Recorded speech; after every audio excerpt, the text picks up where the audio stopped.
Ezequiel, lo que no sabía yo es que me ibas a meter sancerrona con lo de las cortinas. Bueno, lo del Madrid, sabemos que tenemos un equipo campeón, pero lo de las cortinas, es que no les cuento la historia para no marearles, ¿no? Bueno, es que para vergüenza mía teníamos pues que montar unas cortinas en casa.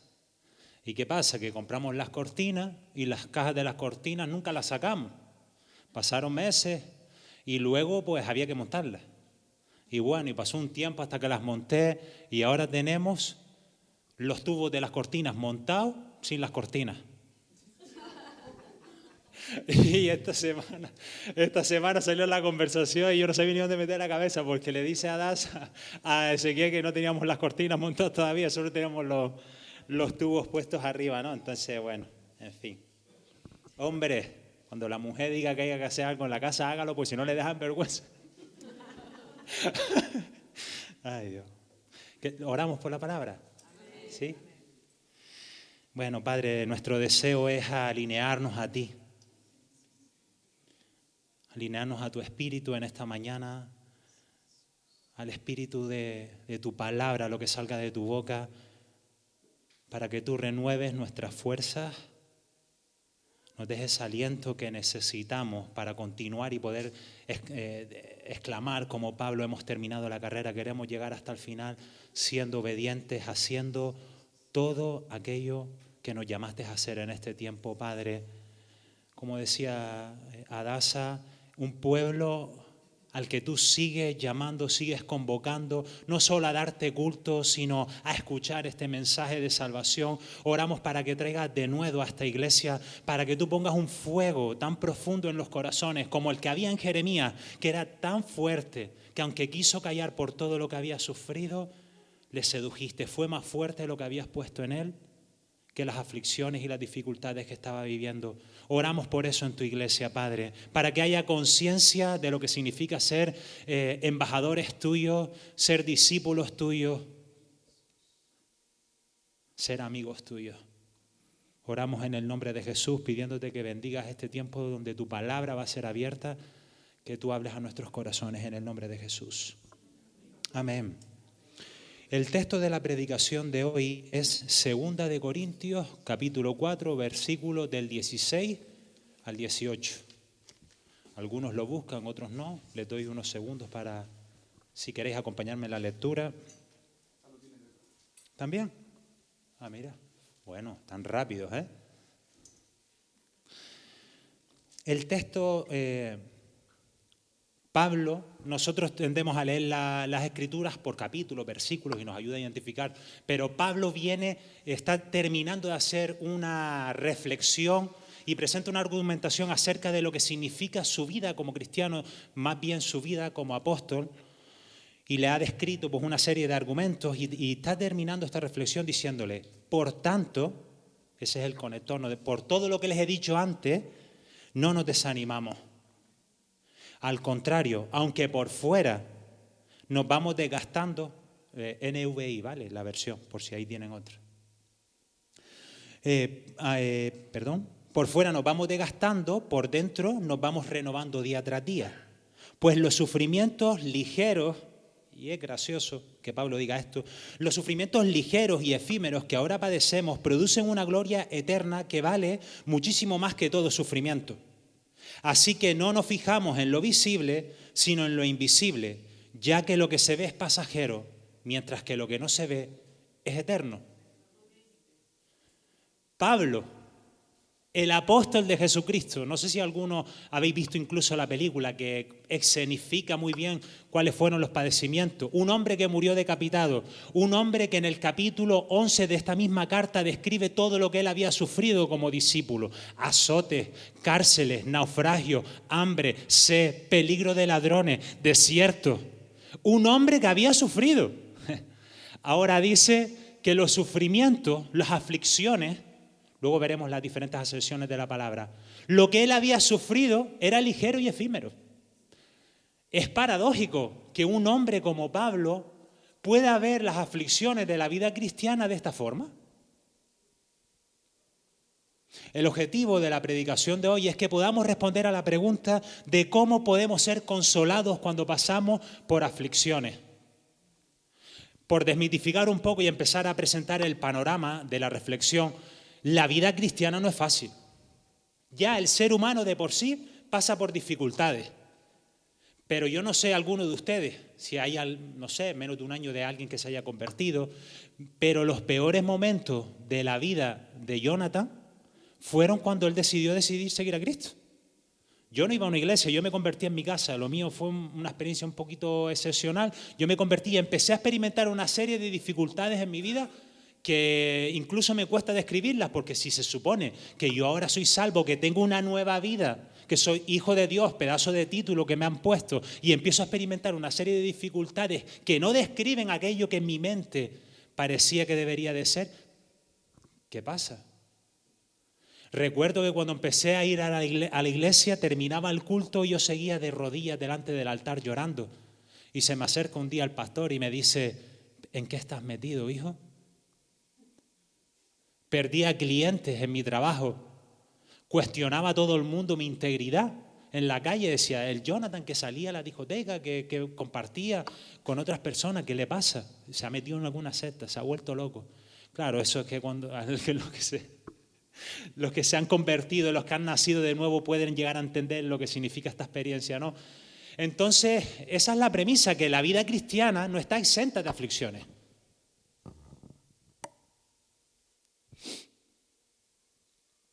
Estaba leyendo una tesis de un psicólogo que decía que, hablando del dolor y la calidad de vida, que hay escasa literatura referente a la relación que existe entre el dolor y la calidad de vida.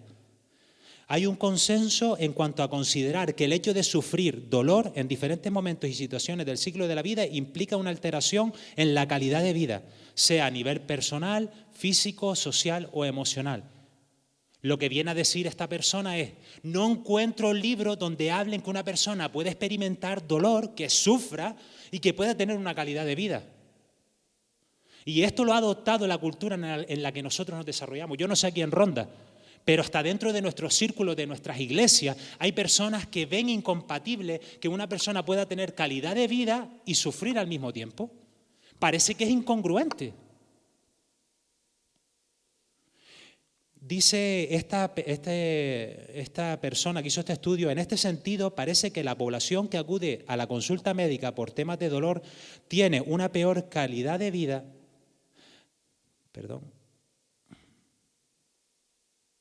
que personas que consultan por otra tipología. Es decir, la persona que acude a un médico porque está experimentando un dolor, parece que su calidad de vida se ve más afectada que aquellas personas que van al médico por otra cualquier consulta, por una analítica, por unas pruebas.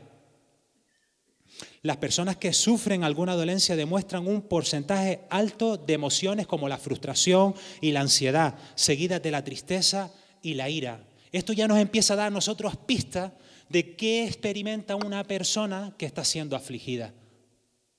Ira, tristeza, ansiedad, problemas de insomnio. La describen como un proceso. Y esto es interesante y a nosotros nos da esperanza. Cuando vemos las aflicciones como un proceso que sí, que tiene un comienzo, pero tiene un final, ya nosotros podemos empezar a verlas como algo que es ligero y efímero. Lo que no podemos hacer es minimizar el sufrimiento. Lo que no podemos hacer es negar que pasamos por situaciones complicadas.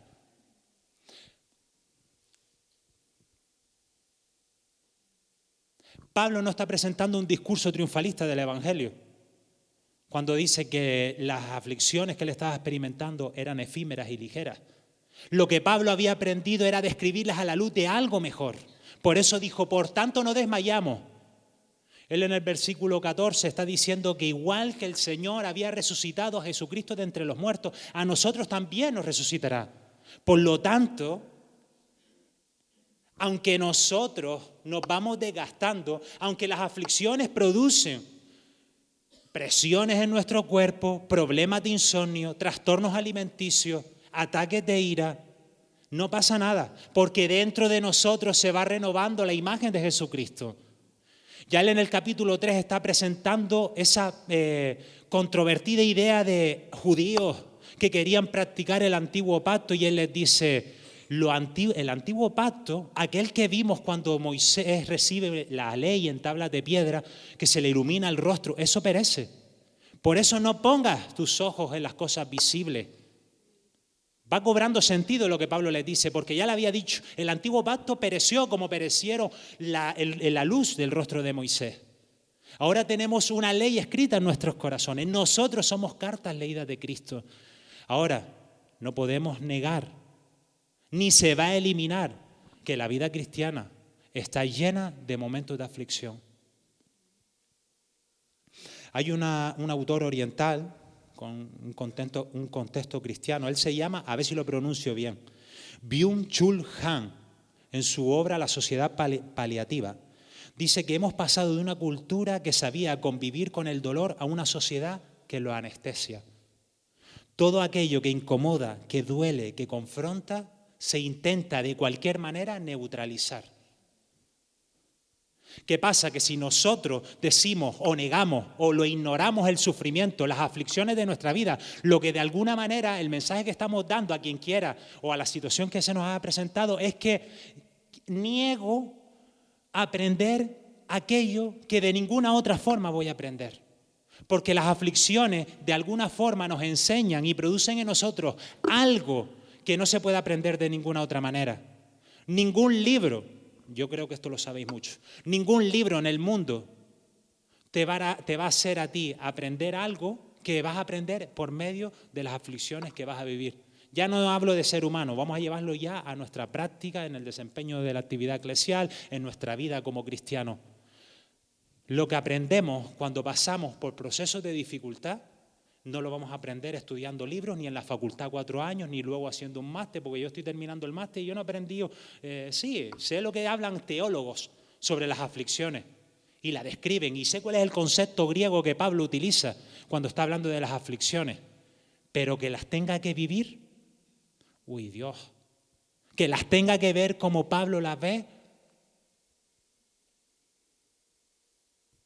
es complejo.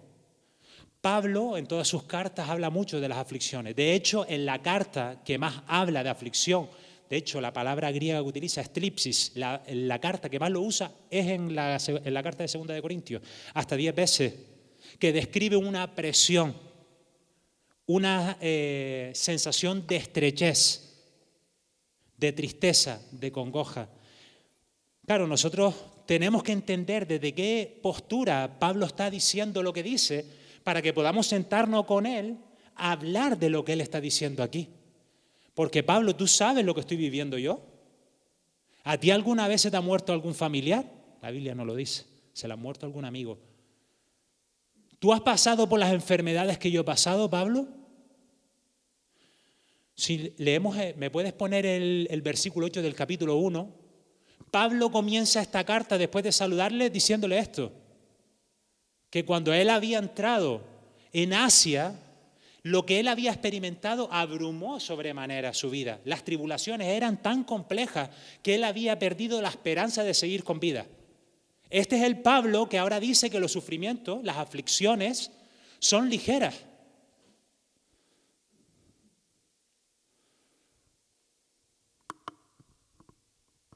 Sí, esta semana estaba hablando con un pastor, más de 40 años de ministerio, y él decía, pues está en una situación ahora de mucho trabajo, de estrés, problemas con su mujer porque está trabajando mucho, y me contaba que años atrás su iglesia se dividió por personas que llevaban más de 40 años dentro de la iglesia, y esto produjo un ictus en él. Lo que sabéis, ¿no? A las enfermeras, si se lo puedes explicar después. Vamos, un infarto cerebral prácticamente, hablando en términos canarios. Porque la tristeza que él estaba experimentando era tan profunda que tuvo esto como consecuencia. También es que Dios ha ido esta semana hablando de diferentes formas. 2 amistades se le mueren, a uno se le murió la mamá y al otro se le murió la suegra. ¿Alguno de aquí, alguien se le ha muerto algún ser querido alguna vez? ¿Cuál es la experiencia? ¿Cuáles son las emociones que uno experimenta cuando se le muere a alguien? Pues, tristeza, mucho tristeza, lo niegas, porque esta es la respuesta del ser humano, que el mecanismo de defensa es negar que esto existe. Lo cierto es que no, que debemos de reconocer que hay una situación compleja para poder afrontarla. Que Pablo haya dicho que las aflicciones son ligeras y momentáneas no quiere decir que él lo ignorara. Si no, hubiese dicho, no le voy a decir a la iglesia de Corintios todas las cosas que estoy viviendo para que no cuestionen mi ministerio. De hecho, a esto él le causó un problema, porque se tienden a ver las aflicciones y las malas apariencias como causa de fracaso. Ahora Pablo, el apóstol de Jesucristo, llamado por él, se presenta como un hombre débil y cuestiona su ministerio en esta iglesia.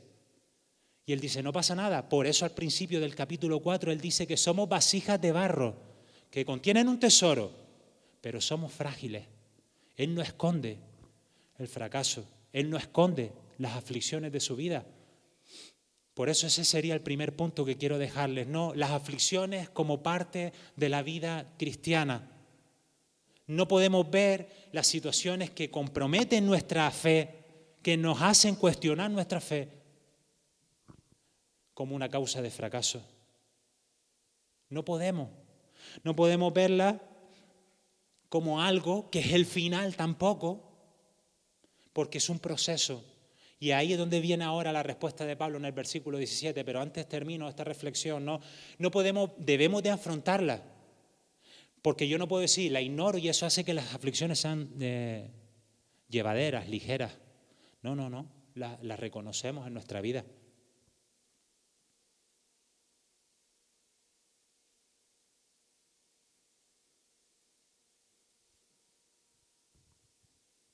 Ahora, Pablo no está de alguna forma, ni yo tampoco, intentando ensalzar el sufrimiento. Yo no estoy diciendo que, vamos todos a sufrir y vamos a aplaudir y vamos a cantar canciones ensalzando que yo tengo que estar afligido. Esa no es la idea de Pablo. Pablo de alguna forma está intentando, como dice en el versículo 18, que no vivamos por las cosas que vemos. Que como hijos de Dios debemos de aprender a ver lo que no podemos ver. Yo venía en el coche hablando con mi mujer acerca de esto, es que es un mensaje espiritual, es que necesitamos nacer de nuevo para que podamos comprender qué es lo que Pablo está queriendo decirles cuando marca y señala bien. No vivimos por las cosas que vemos, sino por las cosas que no vemos, porque las cosas que vemos perecen, pero las cosas que no vemos son las que permanecen para siempre. Y esa sería la segunda parte del mensaje, ¿no? Con el versículo 17. Ahora sí que podemos decir como Pablo, no desmayo, porque he aprendido a ver las aflicciones a la luz de lo que Dios me ha prometido para mí. Como cuando dice en el versículo 14, porque el mismo que resucitó a Jesús de entre los muertos es el mismo que me va a resucitar a mí, que te va a resucitar a ti, Rafa, que te va a resucitar a ti, Daniel, que te va a resucitar a ti, Josué. Es el mismo que va a resucitar, no me sé los nombres de todos, ¿vale? Es el mismo que nos va a resucitar a todos. Por eso nosotros decimos también, no desmayamos. Y la idea no es ni describir el sufrimiento y decirlo, ponerlo en alza como algo que debemos de vivir y que es bueno, sino hablar desde la realidad de que lo vivimos. Pero no desde la postura de la cultura contemporánea, que piensa que tener calidad de vida implica no sufrir. Tener una vida plena, satisfecha, que es el eslogan que se ve hoy en día en muchos sitios, implica que yo no tengo que sufrir.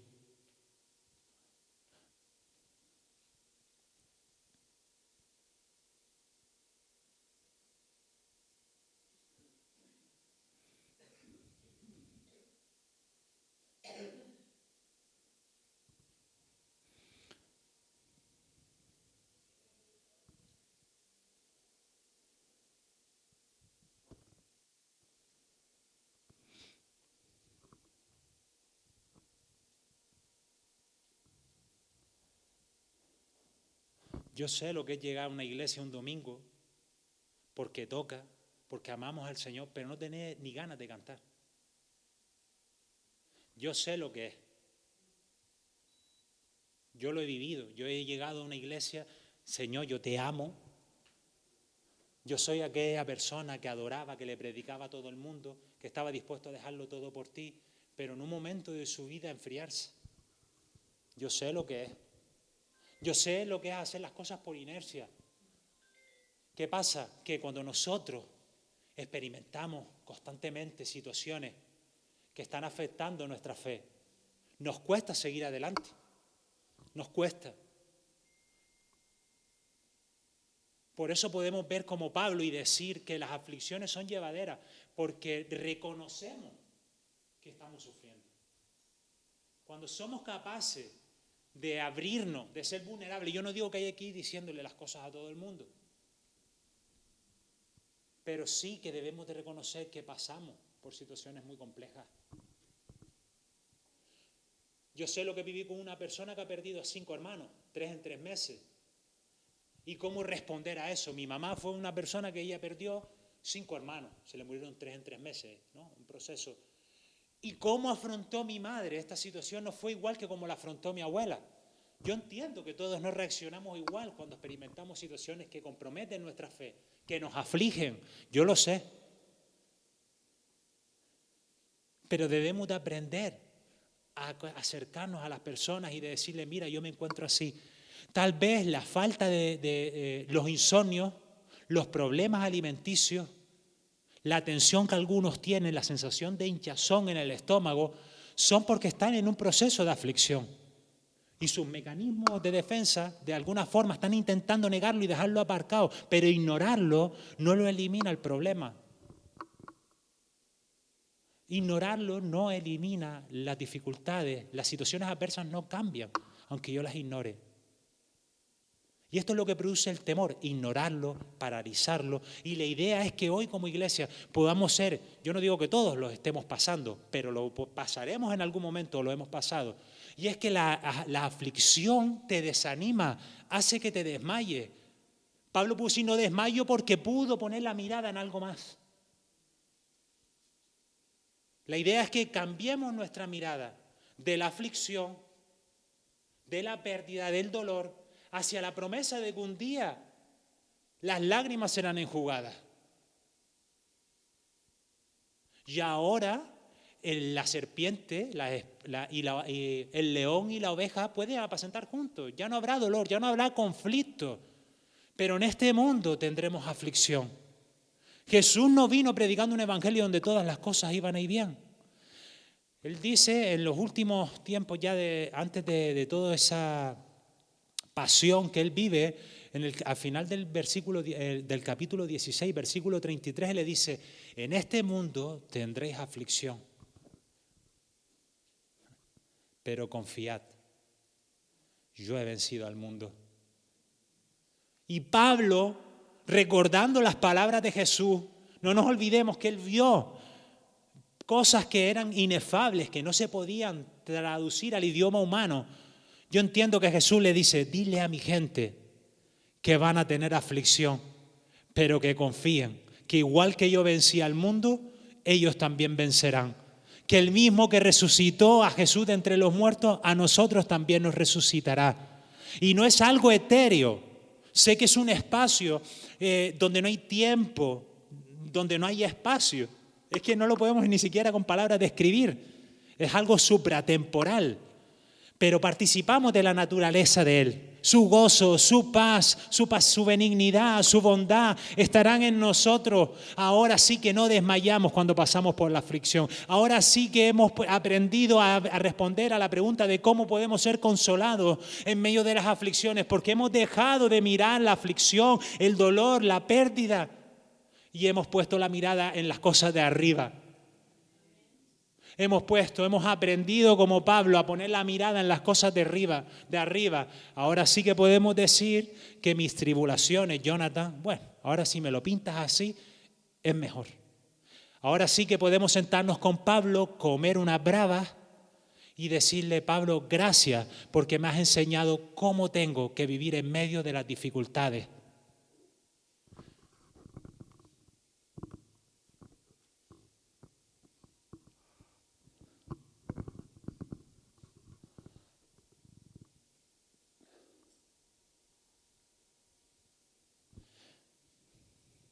¿Nos ponemos de pie para orar?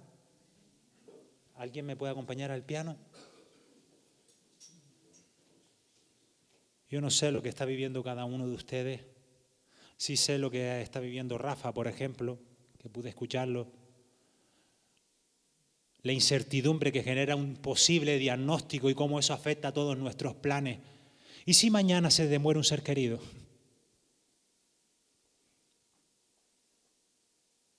Yo no sé qué haría si mañana a mi esposa le pasa algo.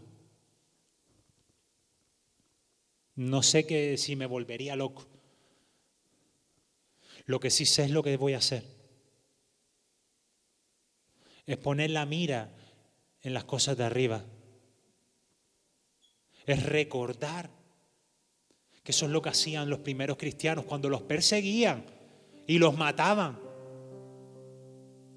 por causa de su fe, no porque habían sido unos delincuentes. ¿Sabes lo que recordaban? No solo recoge el Nuevo Testamento, hay otros libros que no están dentro del canon. Recordaban Maranata. Cristo viene. Cristo ven ya. Era lo que a ellos les sostenía en medio de las aflicciones. ¿Qué harías tú si se te muere un hijo mañana? Es que nos endormimos cuando hablamos de esto, porque es que en nuestro mecanismo de defensa, yo no sé cómo funciona el cerebro, ni lo he estudiado, ni no sé, pero tiende a negar la posibilidad, porque es posible que perdamos un ser querido esta tarde, mañana, dentro de la iglesia. No estamos preparados para sufrir. No fue el diseño de Dios que sufriéramos. No fue. Dios le duele cuando nosotros pasamos por aflicción. A Él le duele. A Él le duele. A Él le duele que nosotros suframos. Pero quiere recordarnos, entrégamelo. No lo ignores. Ignorarlo no lo elimina, todo lo contrario, está causándote problemas. Quiero que me los entregues. Quiero que me los traigas. Quiero que ores por eso. Ora por eso.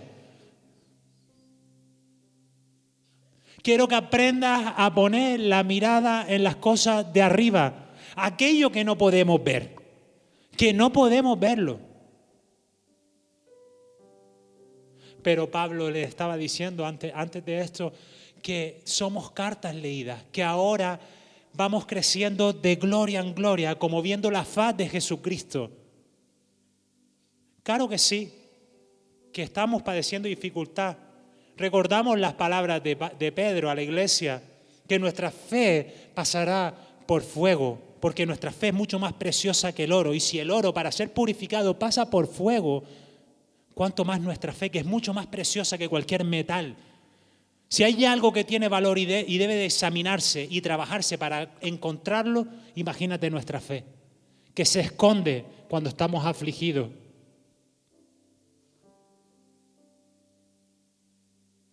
Pablo había experimentado la naturaleza de Dios en medio de todo lo que él había vivido. Por eso él, antes de empezar a hablarle de tanta aflicción, es que yo he intentado transmitir el pensamiento de Pablo. Él le ha estado todo el tiempo diciéndole lo que significó su ministerio apostólico.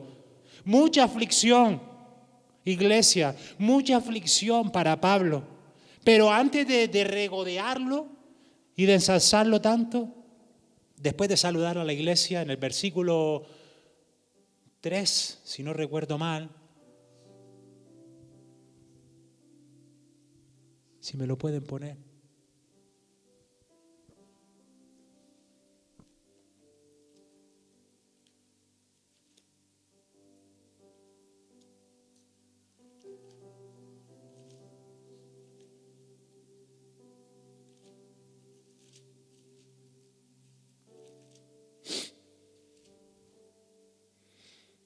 Antes de empezar a hablar de todo lo que Pablo había vivido, en el versículo 3 dice, capítulo 1, bendito sea el Dios y Padre de nuestro Señor Jesucristo, Padre de misericordia y Dios de toda consolación.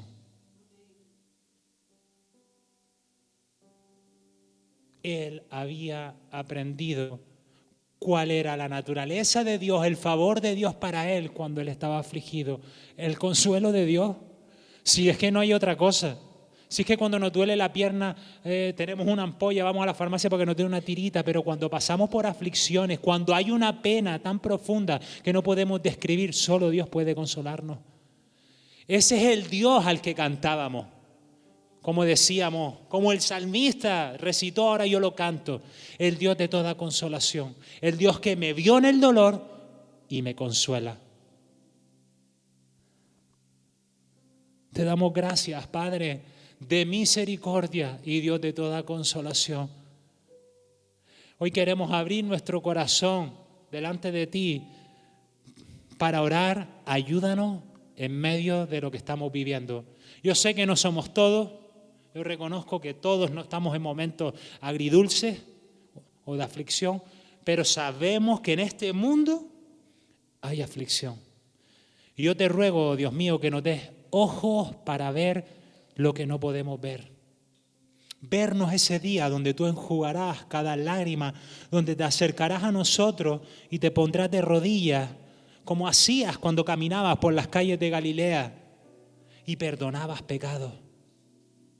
Y sanabas los corazones y traías libertad a los cautivos, porque para eso vino el Espíritu sobre ti. Dijiste, Jesús, tú lo dijiste y nos lo diste para eso, para que fuéramos consolados y pudiésemos consolar a otros.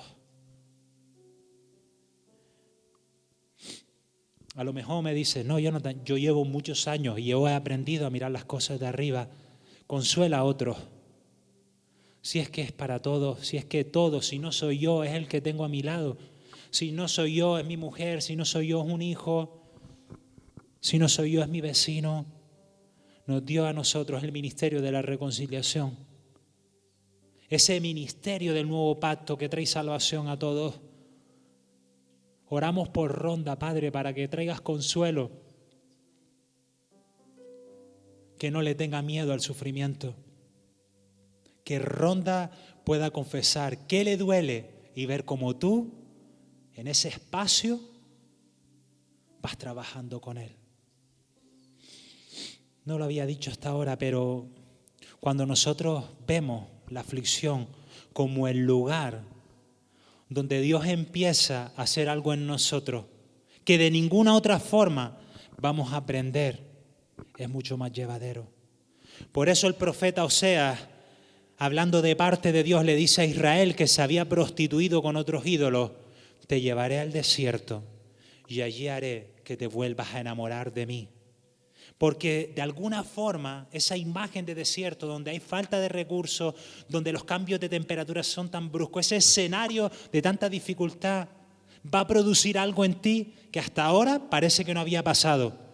Mira que has escuchado todos los domingos en la sinagoga, bueno, ellos los sábados, los mensajes, pero te voy a tener que llevar al desierto porque me has negado, te has ido a adorar a otros dioses. Te llevaré al desierto y allí haré que te vuelvas a enamorar de mí. Dios yo decido aceptar que si quieres probarme, pruébame. Yo lo que quiero es poder ver las tribulaciones como momentáneas y ligeras, porque el peso de la gloria que ha de manifestarse en nosotros es mucho mayor. No queremos negarlas, Padre, pero la balanza ahora se ha inclinado hacia otro lado. Ahora sí podemos confiar en tu consuelo. Oro para que a partir de ahora, Dios mío, aquellos que han pasado por dificultades puedan seguir experimentando más de tu consuelo, más de tu paz. Y oramos en el nombre de Jesús, dándote a ti toda la gloria y la gracia. Muchas gracias, Padre. Muchas gracias. Amén.